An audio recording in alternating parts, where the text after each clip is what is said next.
千里之行，始于足下。A journey of 1,000 miles begins beneath the feet. We now gather in the Tao to travel the journey together. Welcome to Tao Talks with Derek Lin, where we take a deep dive into the Daodejing by Lao Zi. As ever, I would like to extend a warm welcome to one and all. Thank you for joining us. I want to invite you to center your thoughts and direct your attention to this moment in time, to the here and now, to be fully present and mindfully aware as we all ready ourselves for this sacred process in the Tao with one another. Now, without further ado, let's get right back into chapter 72 of the Daodejing. We'll start with a recap of what we talked about last time. Last time, we went over the chapter title in Chinese. And as I mentioned, the first character there is to be fearful or afraid of something. The character in the middle is force or power, and this could be positive or negative. Here specifically, it's about the negative kind of power, the power of oppression. So it starts out talking about how people can be fearful of that negative kind of power, the power of intimidation, the power of threats. And then it goes on in the chapter to talk about what happens after that. What is the reaction to that kind of power? And it's depicting a pattern that is manifesting throughout human history and also in most human interactions. So here's what the chapter looks like. And last time we did, as we always do, the analysis of the different sections. So I'll jump to the end and just showcase the end result.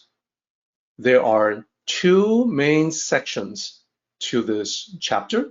There is the first half with 6 lines, the second half with 4 lines. As you can see in the notation, the first half is talking all about the people, specifically people's relationship with the ruler. And we map that to everyday life in terms of the way we relate to other people around us. So more on that in a moment. In the first section, as you can see, we've subdivided into 3 sections with 2 lines each. And this is the poetic construction of the ancient lines of the Daodejing. So the first couple of lines, right in the middle, the second and third character there, that's where the chapter title comes from. And the last 2 characters is the first line is where the chapter title comes from. And the first line is talking about what happens when people no longer fear that kind of force, the force of intimidation. Then in the middle, and from line 3 to line 6, it is talking about advice to the ruler at the surface level. And then we'll talk about the deeper levels of those. And then the last part of it, the last half, the second half of the Daodejing, chapter 72, is what we will get into today. It's all about the sages. It's in connection with the first half. So given the dynamics that we see in the first half, force, counter force, what do the sages do in life? So the sages are not necessarily the rulers of a kingdom. In ancient history, there have been a few rulers who were also sages, but those were the exceptions. So the sages conduct themselves in daily life, keeping in mind that everyone is a sovereign ruler of your own life. So the sages definitely had specific directions in how they behaved, and it's based on the advice given to the ruler in the first half. So that, in a nutshell, is what this chapter is all about. And now we're going to delve into the details. So last time we specifically focused on the first two lines, and we began by explaining at the topmost level of interpretation, which is all about the ruler and the people. So as you can see here, what I've done is that I combined the explanation into one slide. Basically, tyrants rule by oppressing people. So the power of oppression is there.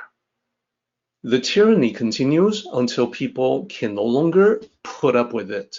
So they rise up in rebellion because they have lost their fear of the punishment given out by the tyrant, the force of oppression. And the people bring about a greater force, line 2, because when they band together, they become much more powerful. And this massive uprising can topple the strongest of tyrants. We have seen that pattern many, many times in history. So at the surface level, this is how the two lines can be interpreted. Then I talked about the 3 different levels, that there are 2 additional levels of interpretation which apply throughout the entire Daodejing, not just chapter 72. Literally, these levels apply from chapter 1 to chapter 81, from beginning to end. The highest level there in the diagram is advice to the ruler. The ruler may be the king or the emperor, and the best way to rule is the Tao, the path of the ruler, the optimal path for the ruler. And as we talked about last time, internal to the kingdom or empire, it's about how best to govern the subjects, how best to govern the citizens of the empire.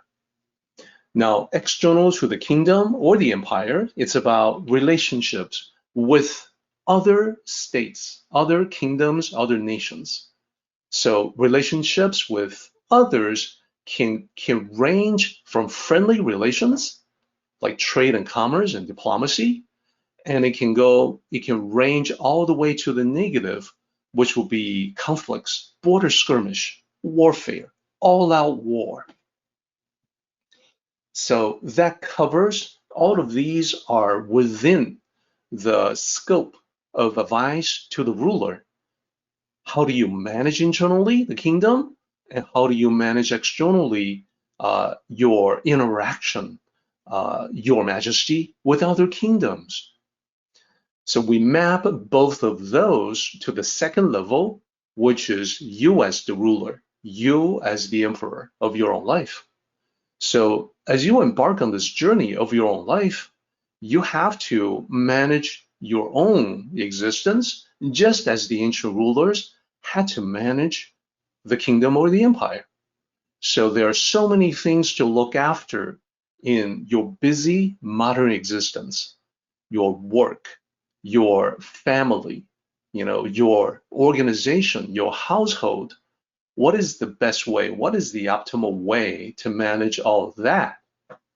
There is also the external, and that has to do with your relationships with other people in your life, each of which is a sovereign ruler in their own existence, in their own lives. And this can range from the positive to the negative as well. You can have friends, you can have loved ones, family relationships. You can also have negative connections with people, contentious relationships. These are your enemies. These are your critics, naysayers. So everybody has a few of those. And that is why advice to the king maps well to the individual level, because for you and me, there's both the internal and external aspects of living life. And finally, the bottommost level there, also the most important, is that the Daodejing serves as a guide, a map about the path of spiritual cultivation. And that has multiple aspects, just like the other two levels. We can all learn the Tao through reading, reflections, reviewing our thoughts, our words, our actions, meditation, discussion with other people, a meeting like this one. But then there's also what's going on within the conflicts that you have in your mind. So this is the theme of resolving internal conflicts. And you can have conflicts like internally in your mind, just like you can have conflicts with other people in your life. You may have different ideas on which way to go, how to proceed. There may be a conflict between what you want and what you need. This takes the form of many different kinds of manifestations. You may want, for instance, flattery from other people when what you really need is for people to tell you the truth, and so on. There are many permutations with that kind of internal conflict. So these are the three levels of the Daodejing. These three levels apply to every chapter. We did some examples, but the most relevant example are the two lines that we're talking about now. So we were just talking about the first level of the first two lines. It's about the Tao for kings and emperors, the best way to rule. The Tao for them is about the optimal way to rule. So Tao sages, to them, would advocate against excessive interference with the people to apply the Wu Wei principle to governance. And you can use that to see the first two lines as a warning. Like, Your Majesty, if you continue to impose force, excessive force, unreasonable, burdensome regulations and laws on the people, you must keep in mind that when people no longer fear force, the force of law enforcement, they bring about greater force. This is a cautionary note to the ruler. Then we want to also pay mindful attention to the other two levels, most important of which is the way we interact with other people. So at the individual level, as opposed to kings and queens and emperors, empress, the journey of your life, it's about your social interaction with other people.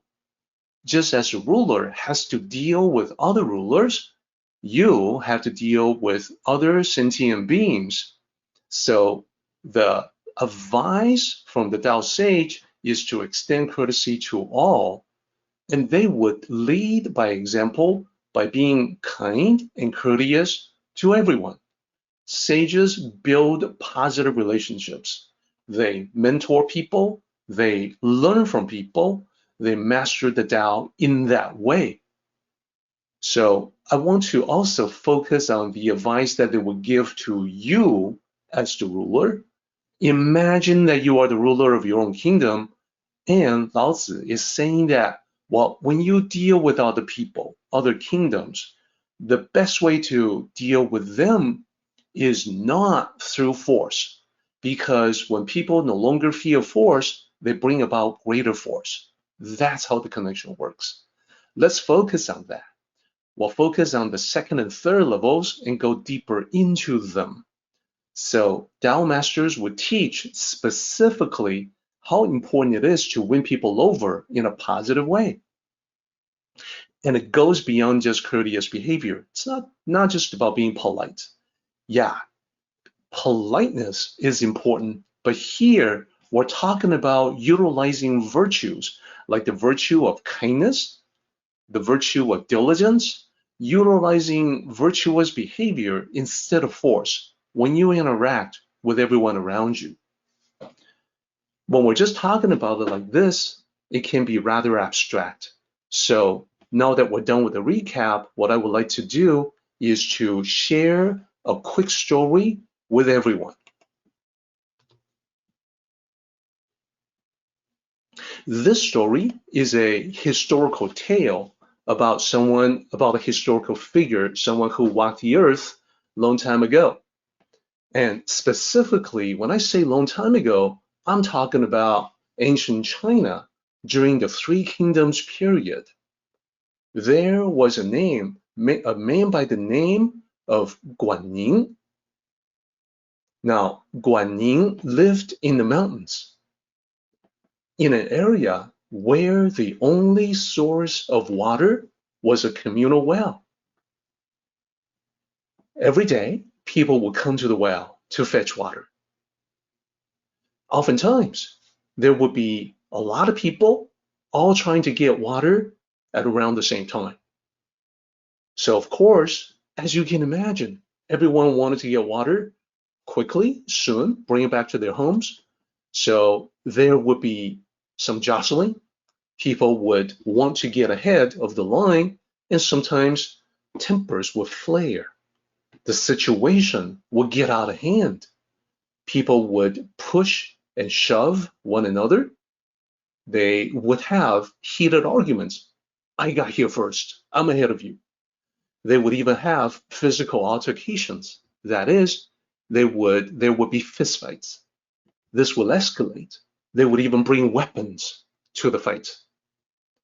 It was not a good situation. It damaged the harmony in that mountain community. So Guanyin saw all this. He became very concerned. And he thought about what could he do to bring peace and order back to the community.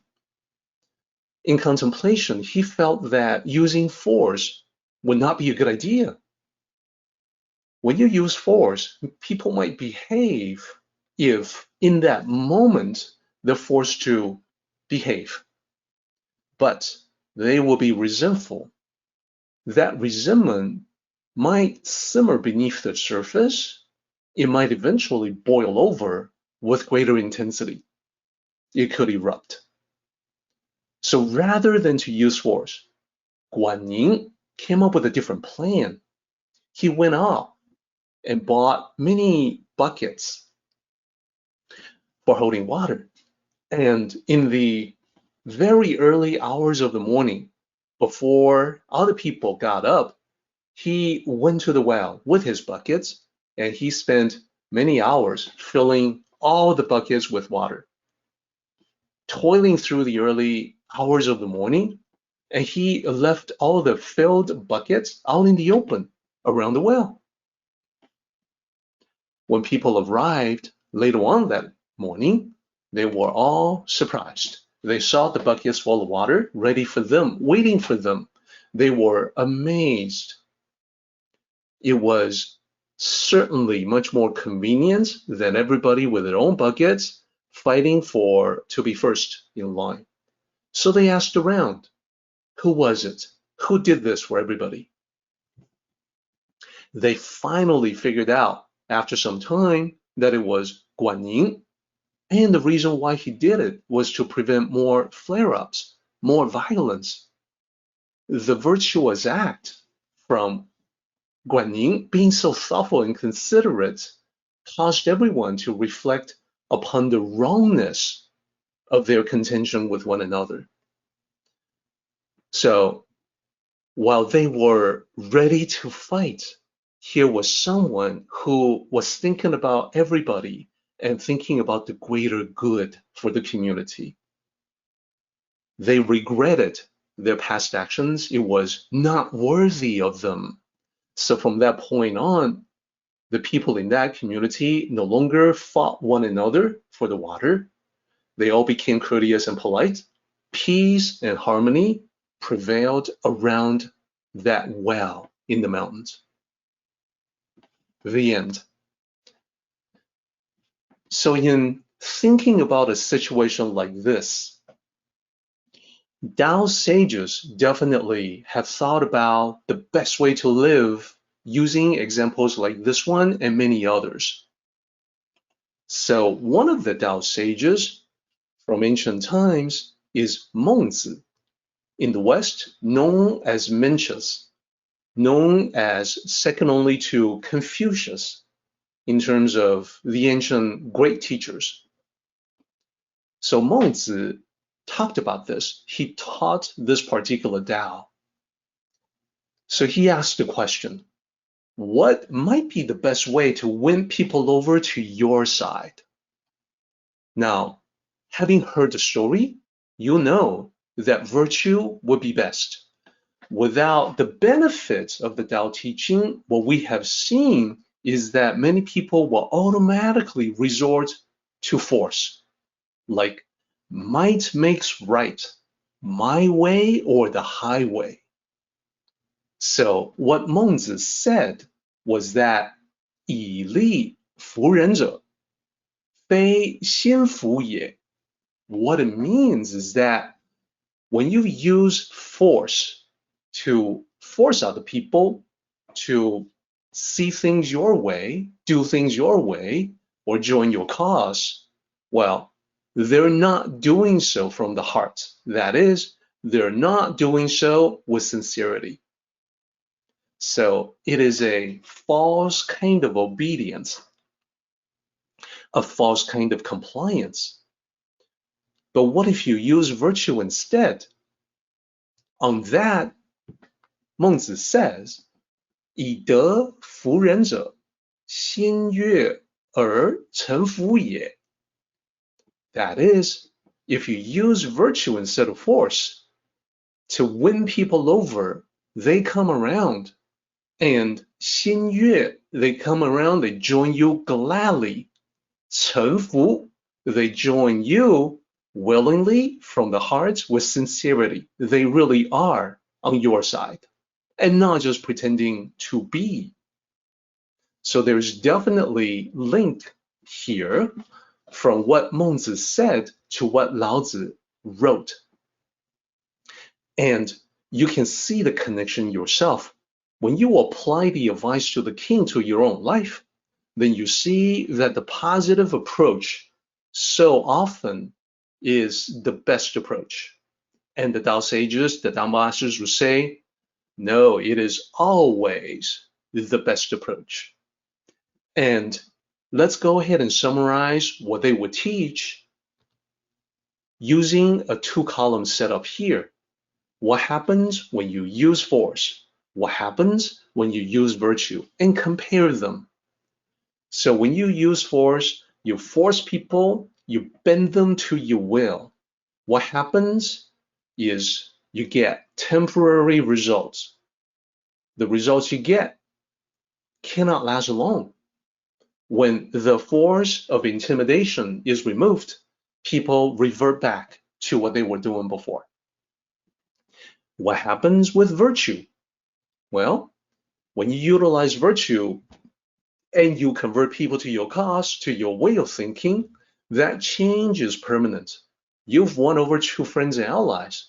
They think along the same way that you do. They will be permanently on your side. See things your way.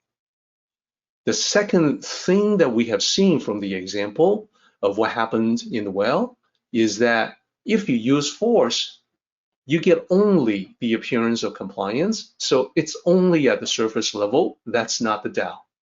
The Tao goes much deeper than that to the heart. So the Tao would say that you want genuine cooperation and alignment. You want people to align with you. That way, their support of you is true.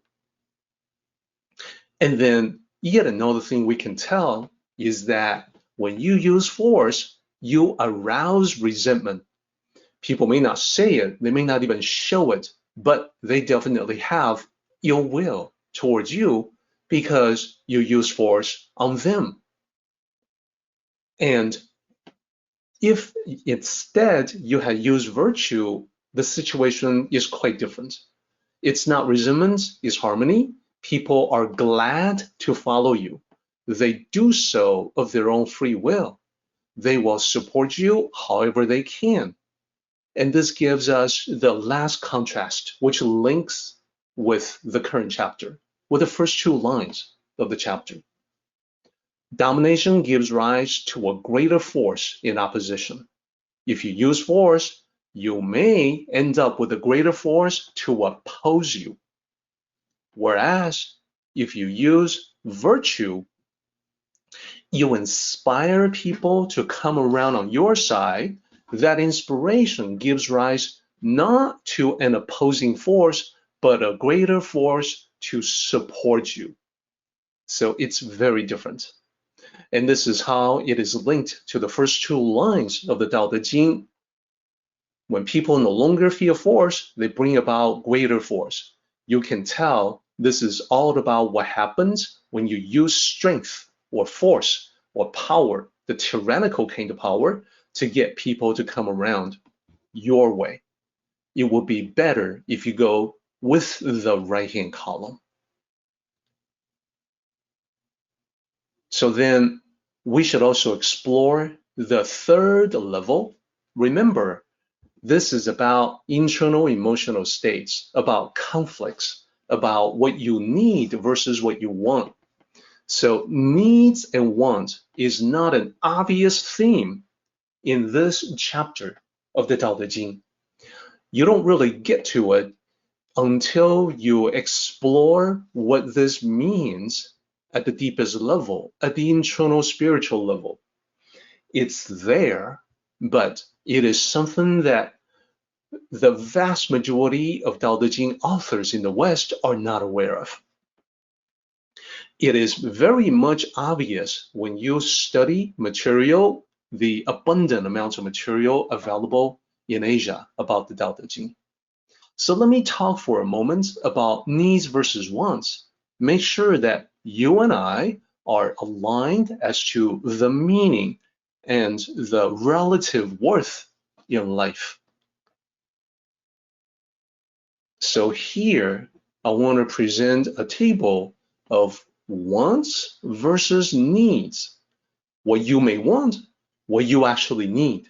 And I'm picking and choosing from the most common patterns in life. Generally speaking, most of us want and need different things. Not everybody wants the same things. Not everybody needs the same things. So these are just examples. And there's certainly something that you can say to the best of both worlds. That is, what you want happens to be what you need. Wouldn't that be great? Here, I want everyone to focus on which one is the most important if you had to pick and choose between the two. So let me be specific about that. What you may want, luxurious mansion. Of course, we can, look at pictures of luxurious mansions and feel that twinge of envy. Wow, wouldn't it be great to live in a place like that? What you actually need, though, is home sweet home. So think about the left and right. What would happen if you had a luxurious mansion, but it doesn't feel like home, no matter how you try? Perhaps because you are in the luxurious mansion all by yourself. So such a big place, but so lonely. Initially, it might be fun. After a while, you begin to long for some kind of human contact. Home sweet home, whether it's a luxurious mansion or not, it's a place of comfort. It's a place of warmth. It's a place where you can really relax and rest and recover from interactions with the outside world. It is where you have your loved ones around you. Home sweet home. If you had to pick and choose between the two, I think everyone would gravitate toward home sweet home instead of luxurious mansion. So that's the basic idea. In general, if you have the left side but not the right side, it's a recipe for misery. And let me give you another example to illustrate that. You may want a sleek sports car, And I remember decades ago when I was much younger, that's what I wanted myself. But was that what I actually needed? Well, what I actually needed, what everyone needs, is reliable transportation. So think about what would happen if I have the left-hand side, but not the right-hand side. If I have a sleek sports car, but it's not reliable. That, as I said, is a recipe for misery. If I do have a reliable vehicle, but it's not a sleek sports car, that's okay. It's getting me where I want to go. If I end up with a sleek sports car that's also extremely reliable, that would be the best of both worlds. But then I know that when it comes time for maintenance, it's going to be really expensive for the upkeep as well. And there have been many examples of sleek sports cars, the envy of everyone who sees it, that have been notoriously unreliable. Decades ago, there was a car from a famous British automaker that had that reputation, and it was because it was very complex. The systems, especially the electrical systems, were so complex that it tended to break down. And when it broke down, the vehicle was undrivable, and repairs would be extremely expensive, and it was just a matter of time before it broke down again. Like I said, a recipe for misery. And let's see some additional examples. Everyone perhaps will want all-you-can-eat buffet, at least from time to time. I know I did as a younger guy. I loved buffet, but what I needed was not that. What I needed was delicious and healthy food, which might not be a buffet, but would be good for me. And if you have the left-hand side but not the right-hand side, it's an all-you-can-eat buffet, but it's extremely unhealthy. Recipe for misery, because I will be stuffed, and the unhealthy food, spiked with sodium and saturated fat, would end up with negative consequences, and I would suffer from that. Recipe for misery. And what about this? Everyone may think about, hey, I want to be more popular. Adulation of millions. What if you have millions of fans? Wouldn't that be cool? Well, that may be what you want, but what you actually need is the understanding of good friends, loved ones, family members, real understanding, people who get you, who understand what you're thinking, how you're feeling, who you really are. What if you have the left-hand side but not the right-hand side? You've got the adulation of millions, but nobody really understands you. Well, recipe for misery. It's the misery of loneliness. So just a couple more examples. Think about designer brand clothing. A lot of people want that, but what people actually need is comfortable and elegant attire. When I say elegant, I just mean not garish, not clashing colors. Something that doesn't stick out like a sore thumb. Comfort is the most important. Now, if you can have designer brand clothing that's also comfortable and elegant, that's the best of all worlds. But I think you would agree that if I have the left-hand side without the right-hand side, designer label, designer brand clothing, very uncomfortable. Not exactly elegant. It just got that tag that shows that it's very expensive.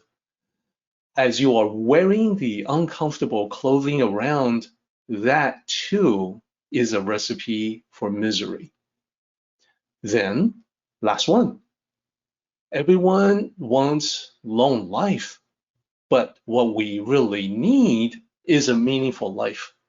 What if I end up with a long life that is not meaningful? That's a miserable life. That's a life of misery. So meaningful life is the most important thing. And I want to present these two columns to summarize the difference between wants and needs. And earlier, I also mentioned that people may want to hear flattering remarks. when what they really need is to hear the home truths. And that applies here as well. Sometimes you get one but not the other. You may hear the flattery, but you are longing for someone to tell you exactly as things are, someone to give it to you straight. And, no glossing over bad things, no exaggerating the good things, just the plain truth. You may long for that. Other times, you may have people who tell you the truth, but the truth is perhaps not pleasant, so you long for what you want, which is for people to tell you what you want to hear about how great you are.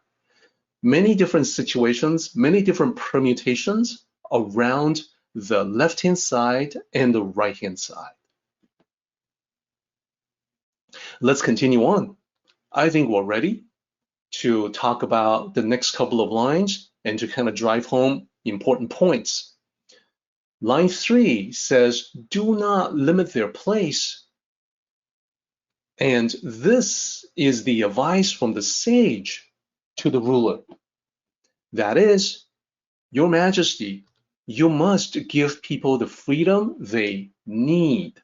And notice how need comes into the picture, even though it is not specifically mentioned in the chapter.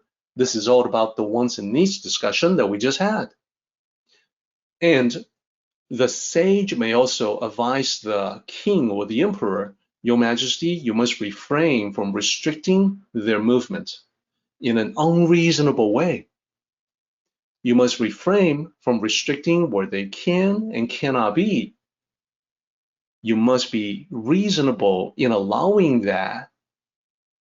So this is at the highest level what the emperors and kings may hear from an advisor who's versed in the Tao. And then let's also look at the second one there. Do not reject their livelihood. So on the surface, this means, Your Majesty, you must refrain from making people's lives difficult. And that means things like, do not tax them in excess to what is reasonable. Refrain from excessive taxation. And furthermore, this goes into a deeper point that Your Majesty, the sage would say, you should understand how commoners live. You should have an understanding and appreciation of how it is for them that is very different from how it is for you. So royalty and nobility lived the good life in ancient times. They had no material wants. Their every need was fulfilled. But then if they become disconnected with the plight of the commoners, that lack of understanding can lead to unwise decisions. So when we talk about this, you may think about a quote that is very common in the West, quote, let them eat cake, unquote. This quote goes back to supposedly what the last queen of France has said before she was executed in the French Revolution. That's Marie Antoinette. Historically, she didn't actually say that. It's a misattribution to her and is stuck because East or West, the theme of the ruler becoming disconnected with the common people is something that we have all observed. Privilege can blind one to the plight of others. Now, I'm happy to say that there's a historical example from ancient China that actually happened. So no misquoting, no misattribution here. Historically, there's a tale that I can share with you about how a ruler became disconnected from the everyday reality of peasants.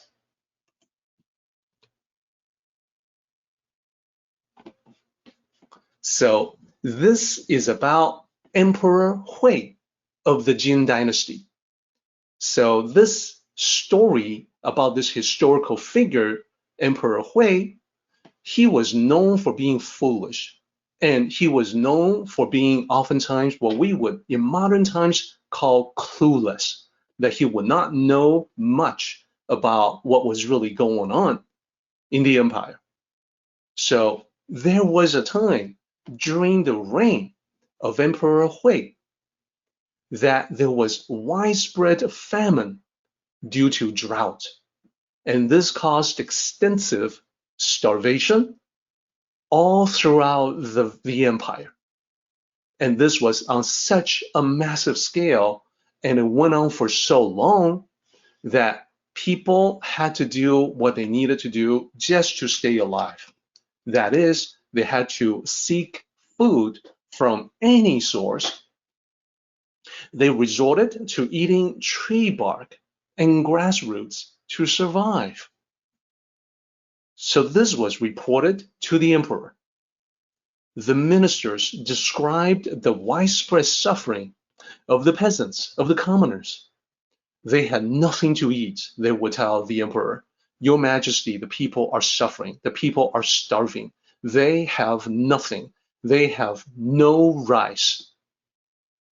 In reaction to that, Emperor Hui asked the ministers, if the peasants have no rice, why not just eat meat porridge instead?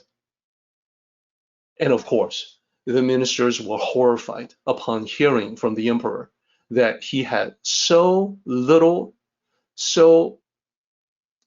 no inkling whatsoever about how bad things were at the people. All he knew was his own life of luxury. And this became the classic example of a ruler being completely out of touch with how bad things could be for the common people.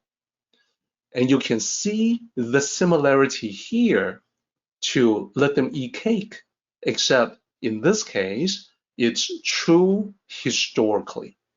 So let's use this as a reminder for ourselves that we too, like the advice to the ancient emperors, the sage would say, Your Majesty, you must remain cognizant. You must be aware of how things are for different people.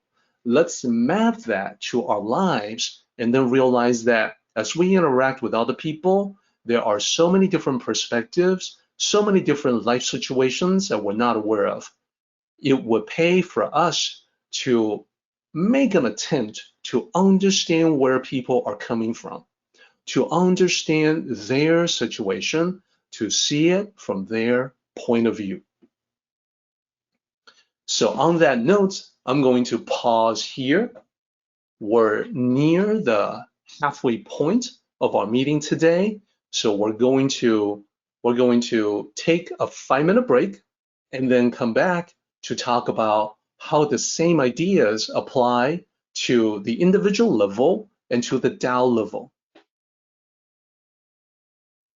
So now, for line 3 and line 4, do not limit their place, do not reject their livelihood.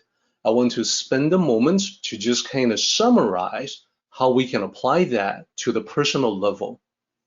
So remember, this is about imposing demands onto other people. You can see it in relation to the story that I shared with you about using virtue to enlist other people, to win other people over.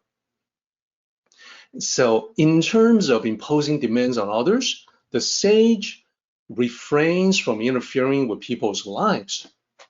Sometimes when you can see that another person is clearly doing something wrong, and you may be very tempted to interfere, imposing yourself without being asked to do so. Just remember that they may be going through something that they need to go through in order to learn from the experience. That is always a possibility. So the better way for the sage is to show, to teach by example, by doing things right. And if people want to ask them, well, Master, how do you do that? How should I do it? Then they can share from their experience and their wisdom. So the sage prefers having people make their own decisions, act out of their own free will, rather than to be forced to do something. Furthermore, the sage connects with people at their level to understand them. So someone coming from a different background may not understand where you're coming from, but the sage, or you emulating the sage, you can always make an effort to see where they're at, to figure out where they're at. At least you are aware of the need to understand people better by seeing things from their perspective. Now, let's also spend a moment to talk about how these two lines can apply at the level of the Tao. So it would not be the level of the king and would not be the level of you, but the level of spirituality, the level of cultivation, or the internal level. So what happens internally, internal to your mind and your spirituality? This applies to what happens when you impose limits on yourself. Now, there are times when you need to limit yourself so that you don't go to extremes, that you want to keep yourself at the point of moderation.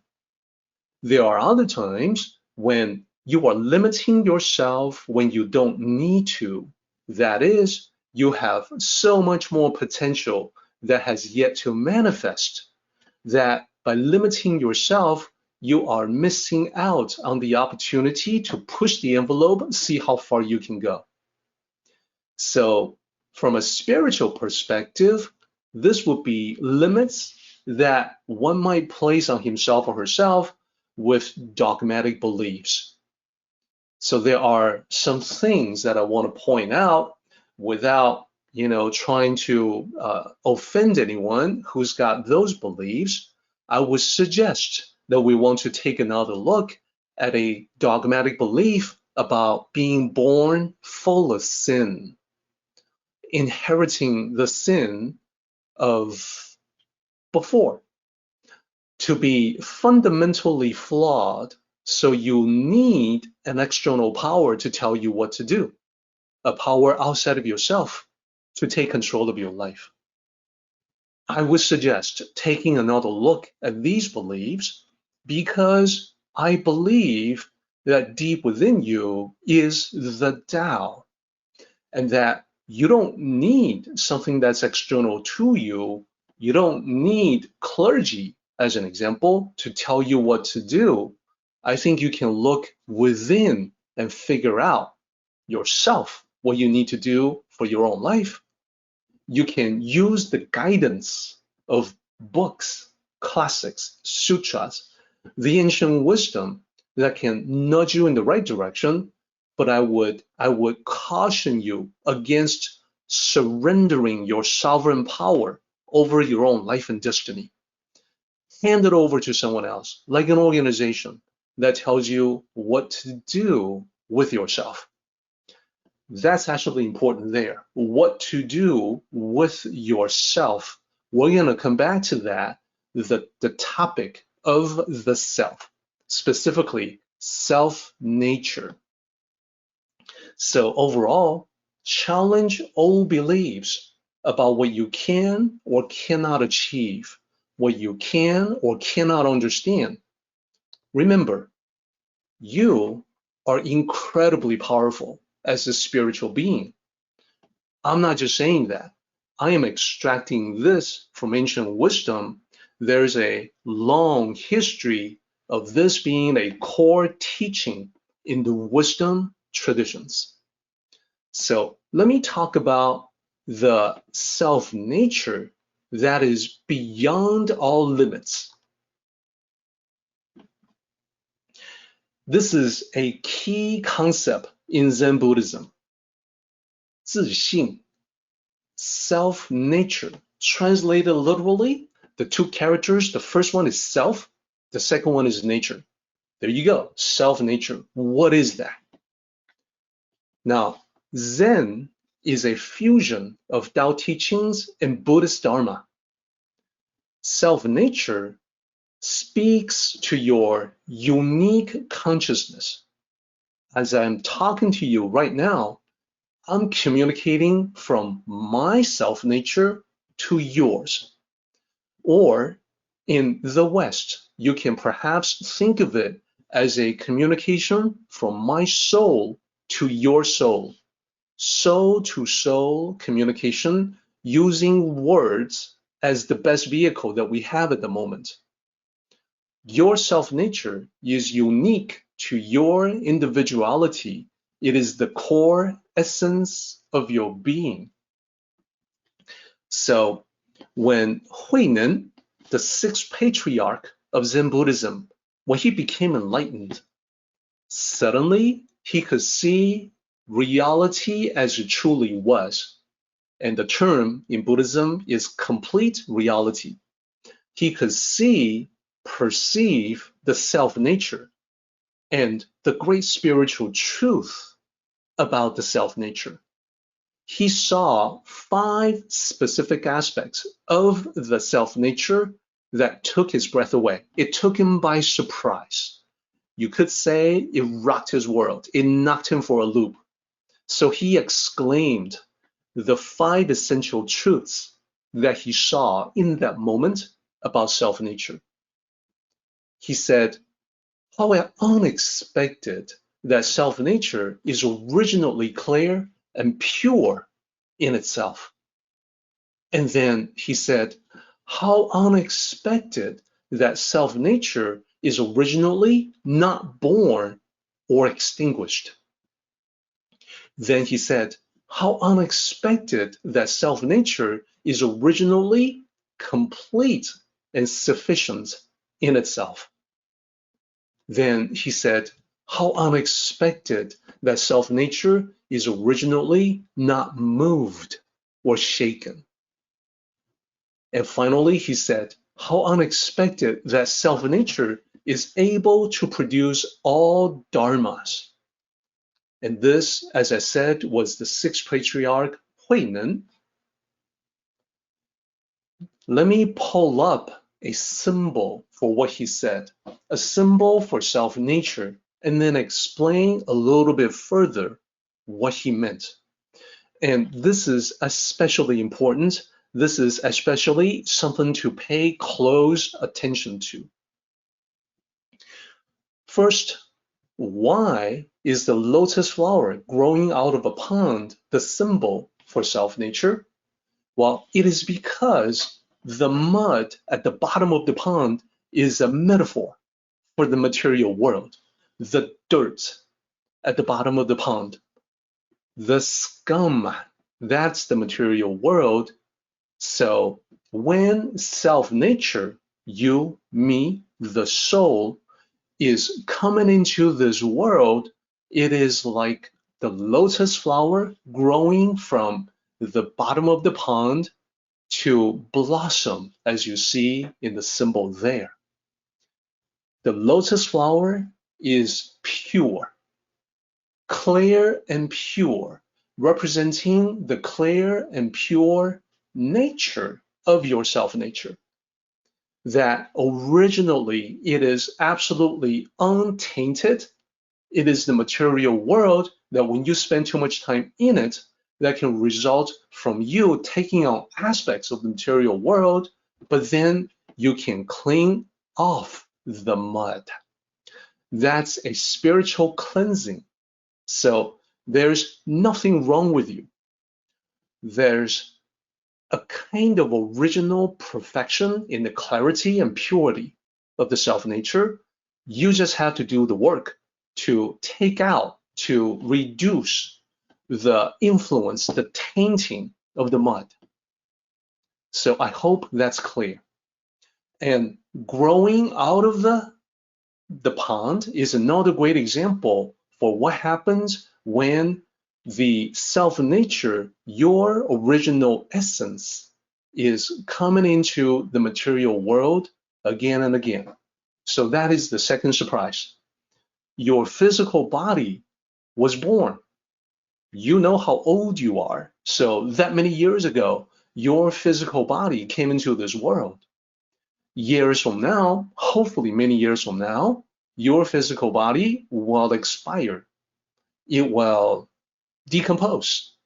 it will become one with the world. Elements of it will join with other elements of the world. So the body itself is born, it is extinguished. But the essence that is using the body as a vessel, it was never born. It will never be distinguished. It will never be extinguished. So that is important.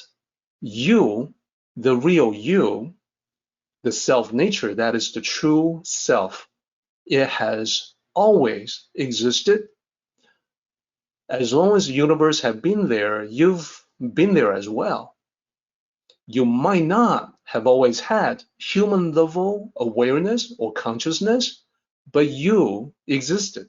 You always have, and you always will. So when the physical body goes away, you continue on to blossom again as yet another lotus flower. When we come into this world, we are born naked. We have nothing. We know nothing. We don't even have our memories of the previous existence. And yet, as you were born, you have everything you need for this lifetime. Your presence here in this meeting is proof of that. You have always been complete and sufficient in yourself. There's gonna be times when you feel like, I need this, I need that, I don't have what I need to do what I need to do. But what Huinan is saying is that you do. You know what you need, you can get what you need. That's different from what you want. You can learn to let go of what you want but don't need. So this is the steady nature of your self-nature. It's never been moved or shaken. There's times when we feel like, oh, I've been wounded so deeply, I've been hurt to the level of the soul.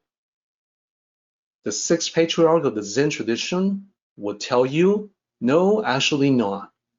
Nothing can harm your immortal soul, your self-nature.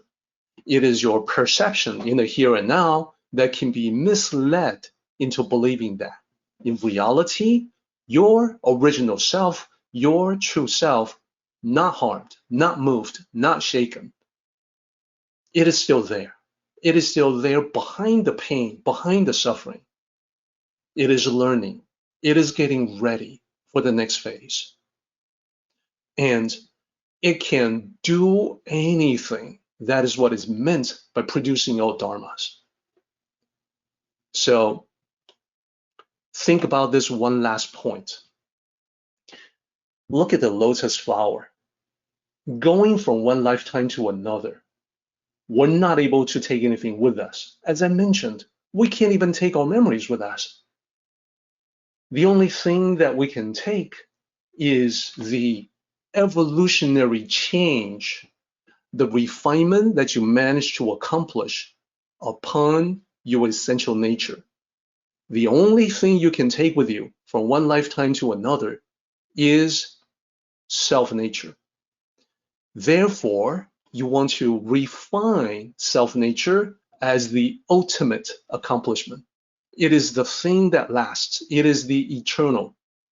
So, for instance, if your nature started out being violent due to the need to fight for survival, but in the course of a lifetime, you learn the value of harmony, so you transform yourself into a being of peace, no longer violent. You can be capable of violence, but you are not a violent person. That is actually a meaningful victory. If it is a true permanent change, it means from that point on, to all of eternity, you carry the peace with you as part of you because it is you. This will be the most meaningful victory of all. So, upon hearing all of this, if you would like to learn more about self-nature, I would refer you to chapter 8 in the Tao of Tranquility. There are other aspects of it that we don't have time to talk about or describe in full right now, but you can read all about it in the Tao of Tranquility or listen to it as an audiobook. For now, let me move on with the Daodejing. Line 5. Because the ruler does not reject them. Let me talk about that for just a moment. How can the ruler reject the people? What does that mean to reject? It means that the ruler is living a life of privilege and may not be aware of privilege. Generally speaking, it is part of human nature to get used to privilege because you take it for granted. You regard the privileged status as normal. That is what can disconnect you from reality. This is why the ruler needs the clear perception of the Tao.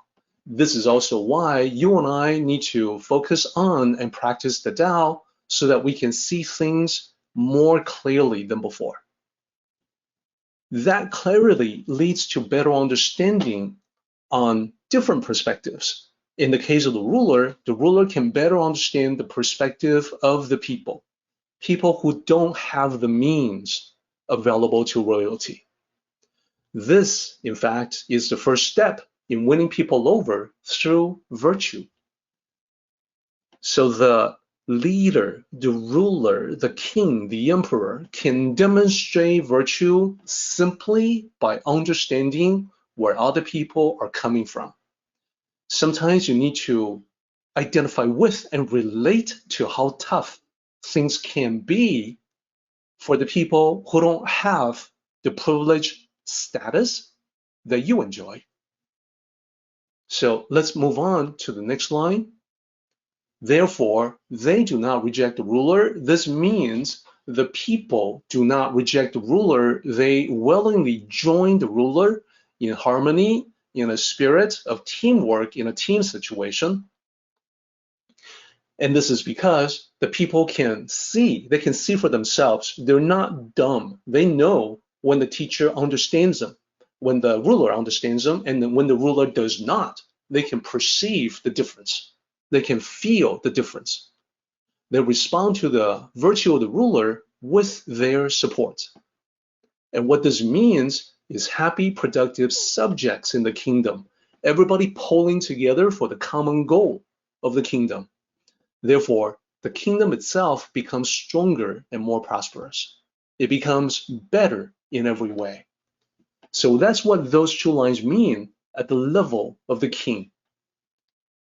So of course, we also need to talk about what these two lines mean at your level and mine, at the everyday level of living life. At the personal level, this means being aware of social privilege.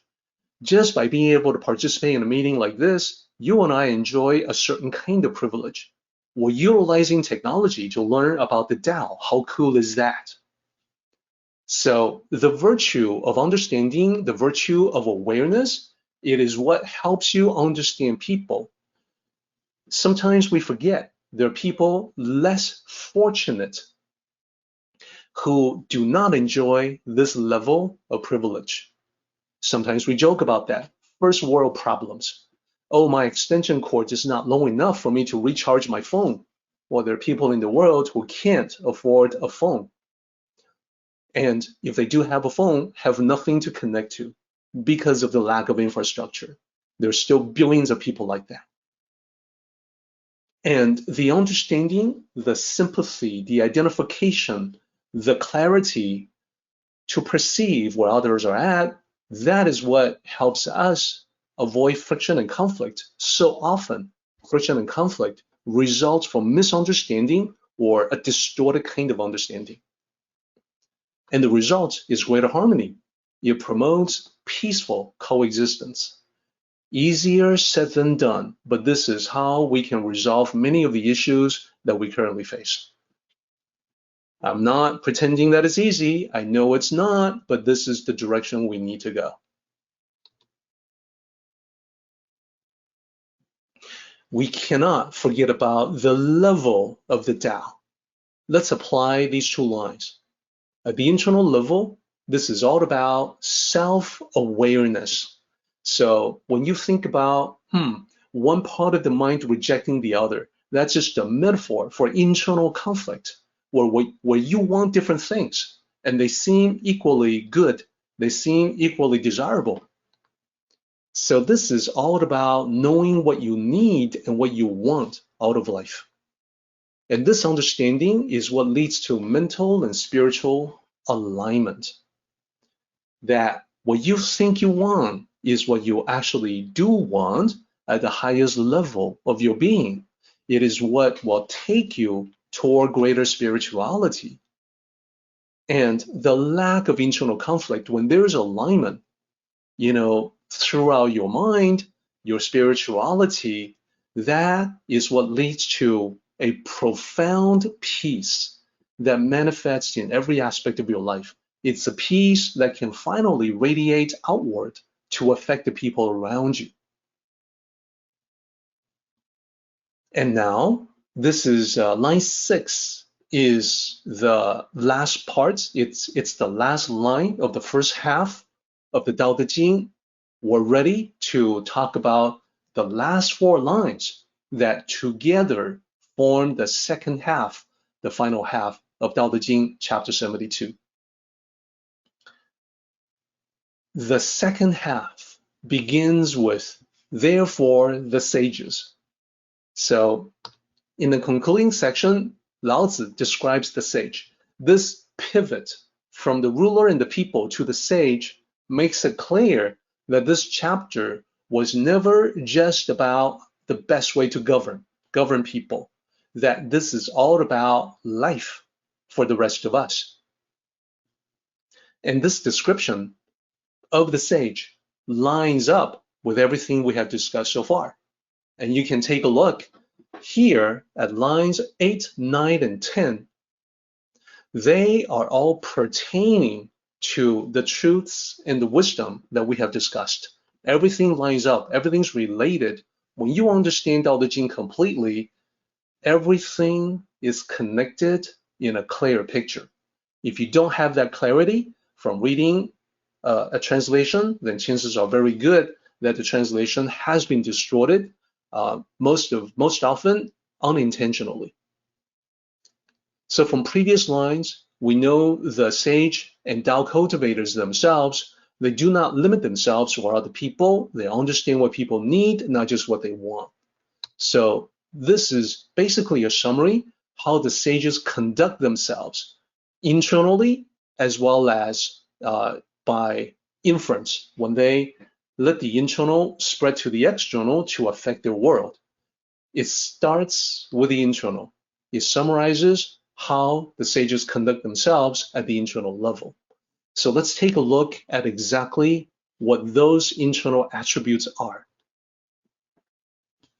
And it turns out there's a lot to be said for everything that's covered in line 8, 9, and 10. They're all connected, they're all related. It's one whole thing that ties together. First, let's talk about 自知. The first character means self, and the second character means know. So literally, self-know. Translation, know themselves, know yourself. It actually means self-awareness. So the context here is that the sages are self-aware. They know what they want versus what they need. They understand themselves. They know what they're trying to do in life. They are self-aware. So the reference to self-awareness covers previous lines of this chapter as well as previous chapters. This is one of the more advanced levels of understanding this particular chapter, because for the people who commit the Daodejing to memory, they memorize previous chapters, and suddenly when they get to chapter 72, they pull from similar passages from before, and to them, everything makes a beautiful kind of sense. Now, I know that we are not likely to memorize the entirety of the Daodejing ourselves, so we don't have the benefits of that kind of recollection. That's okay. We are privileged, as I said, in living in this time when we have powerful technology that can help us gain a similar level of understanding.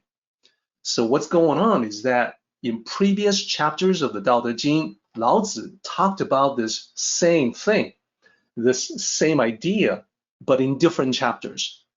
So with technology, we're able to bring all of those together in one place, and then you can see how the thoughts spread in different chapters come together to form a chain, or if you will, if you prefer, a train of thought. So I have a slide here called the self-awareness of the sages. This is what will help you see the evolution of the thinking of Lao Tzu. This is how we get inside Lao Tzu's head. Starting with Daodejing chapter 33. What does it say? Lao Tzu wrote in that chapter, those who understand others are intelligent. Those who understand themselves are enlightened. So the difference here is understanding others is externally directed, understanding oneself is internally directed, and the sages knew that understanding themselves, that was the key to enlightenment. So this is the beginning of the thought that kicked it off and continue in subsequent chapters. It's spread in different places, and I'll point out the highlights so you see the high level. When you move to chapter 71 of the Daodejing, the previous chapter we studied, it pointed out the sages are without fault because they recognize the fault as a fault. What is that saying to us? The sages were self-aware, that they saw clear recognition of their own faults as faults. That calls for a high level of self-awareness. And this is why they would actively review their words and actions in order to improve themselves. Improving themselves is when this chapter 71 says that's why the sages are without fault. Then carrying that thought further into the chapter we're studying now, chapter 72, we see a logical evolution. Therefore, the sages know themselves but do not glorify themselves. So this means the sages know themselves that knowledge keeps them humble. If you trace the train of thoughts from the beginning, it makes perfect sense. What's going on is that the sages began with the appreciation of self-knowledge. They were aware they needed to gain self-knowledge that would lead eventually to enlightenment. That part, that self-knowledge, includes knowledge of where they are wrong, where they are not living up to the ideals of the Tao. That realization is what keeps them humble, and therefore they know themselves but do not glorify themselves. As I mentioned, everything makes perfect sense. Everything is in perfect clarity if only we have the eyes to see it.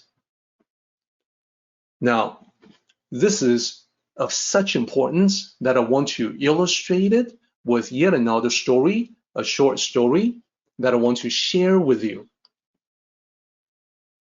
And the name of this story, as you can see in this slide, is One Last Person. So, once upon a time in ancient China, there was a young disciple who moved into a remote monastery to study the Tao with a Tao sage. Upon arrival, he was greeted by the Tao sage. The master said to him, "You have just arrived, so you are not yet familiar with the layouts of the monastery, and you have not met your instructors and fellow disciples. Take some time to visit with them and get to know them." So the young disciple bowed. This was his first task. Over the next few days, the young disciple explored the monastery whenever he was not occupied with studying, meditating, or doing his share of the daily chores. He introduced himself to everyone. He got to know everyone. Then he reported back to the Tao sage. He named all the people he met, and he said, Master, I have completed the task that you set before me. I now know everyone in the monastery. What is my next task? The Tao sage asked, Are you sure about that? You know everyone in the monastery? The young disciple nodded in confirmation. The Tao sage said, No. There is one last person you have not gotten to know. The young disciple was a little surprised. That is not possible, Master, he said. I was careful in making sure to meet every person. How could I have missed anyone? The Tao sage said, There is definitely one last person you do not know yet. He is most important to you. If you do not know him, you cannot continue your cultivation here. Keep looking. This was the new order for the young disciple. He was puzzled. He walked around. He made sure that he looked in every room. He checked everybody that was in it. He looked around the entire day, but he did not find anyone he hadn't met already. What could this one last person be? As he slept at night, he was still trying to figure it out. Was there a place, a room he missed in the monastery? Maybe a hidden room? Or maybe there was a shed outside that he overlooked? It seemed incredibly unlikely. So he got up the next morning, still thinking about it, and as usual, per his duty, he went to the nearby stream to fetch water for the entire monastery. As he filled his bucket with water, he caught sight of his reflection on the surface of the water. Realization hit him all at once. The master was not talking about anyone else. The master was talking about him, getting to know himself. When he named everybody that he met at the monastery, he did not think to mention himself. This was indeed the most important person of all, because without knowing the self, one could not cultivate the self. And the key to knowing oneself must start with self-awareness, that awareness he had upon seeing the reflection. Self-awareness led to self-knowledge, which in turn led to self-mastery. So the young disciple gathered up his water. He was now ready to speak with the master again.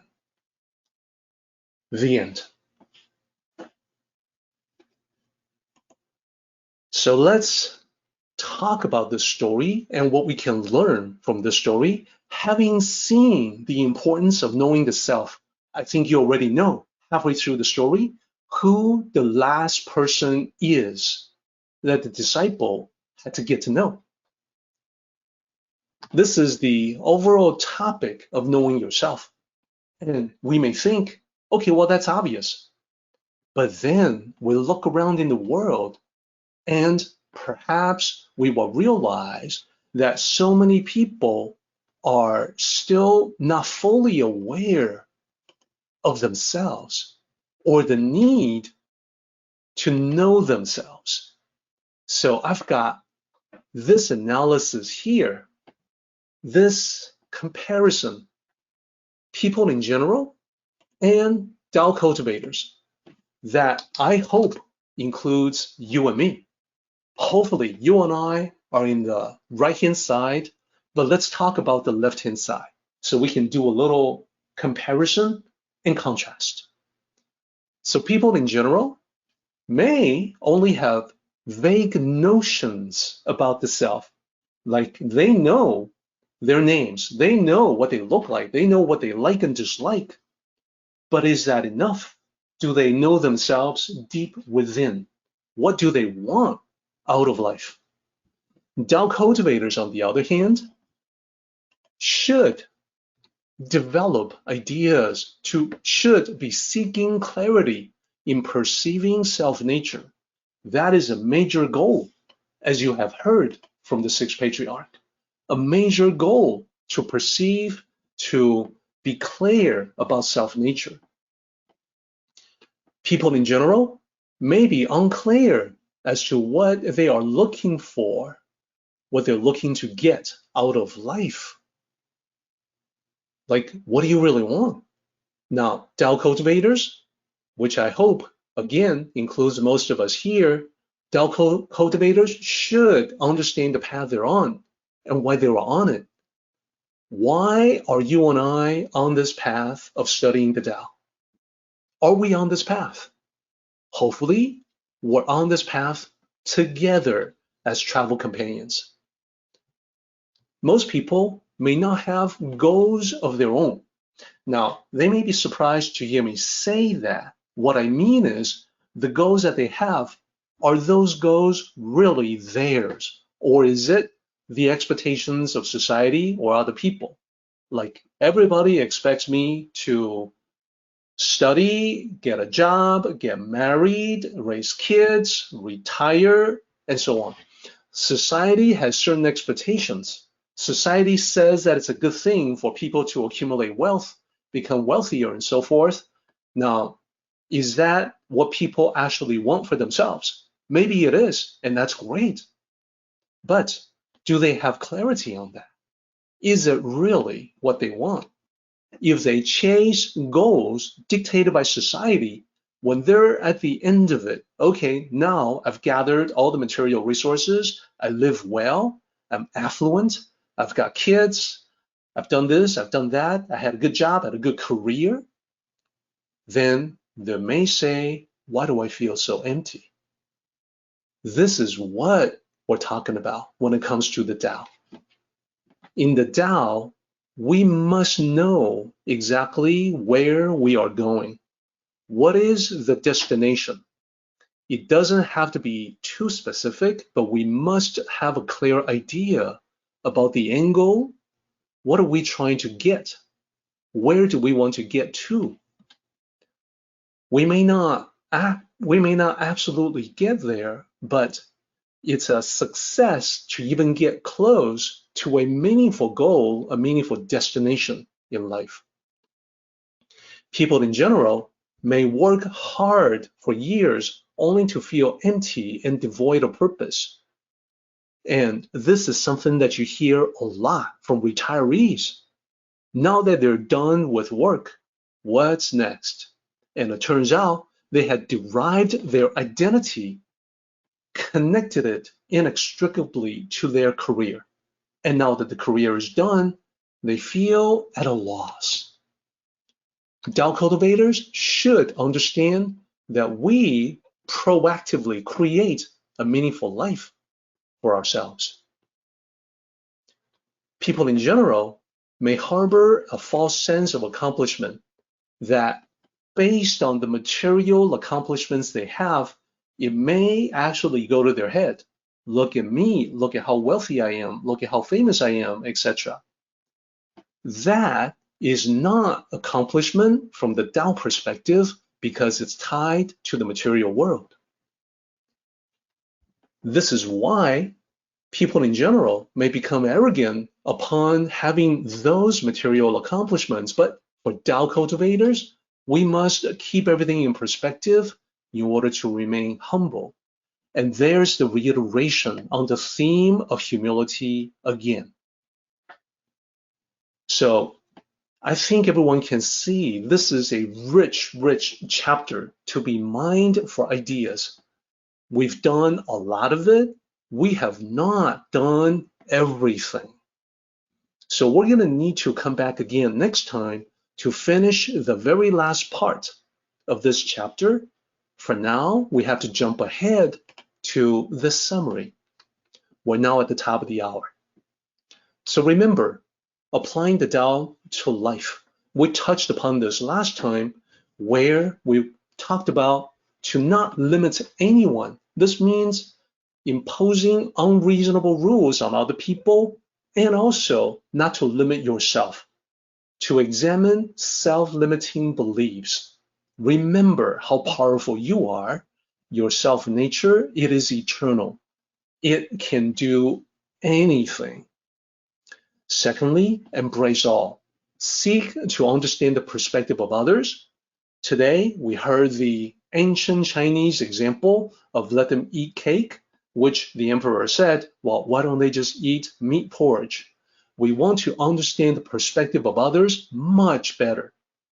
We want to turn the gaze inward to understand ourselves. So this summary that we used last time applies equally well this time, and next time we'll do part 2 of the summary when we end the entire chapter. Our meeting has come to an end, but the journey continues on. Let us all travel safely so we can meet again. Until next time, may the Tao fill you with peace and happiness.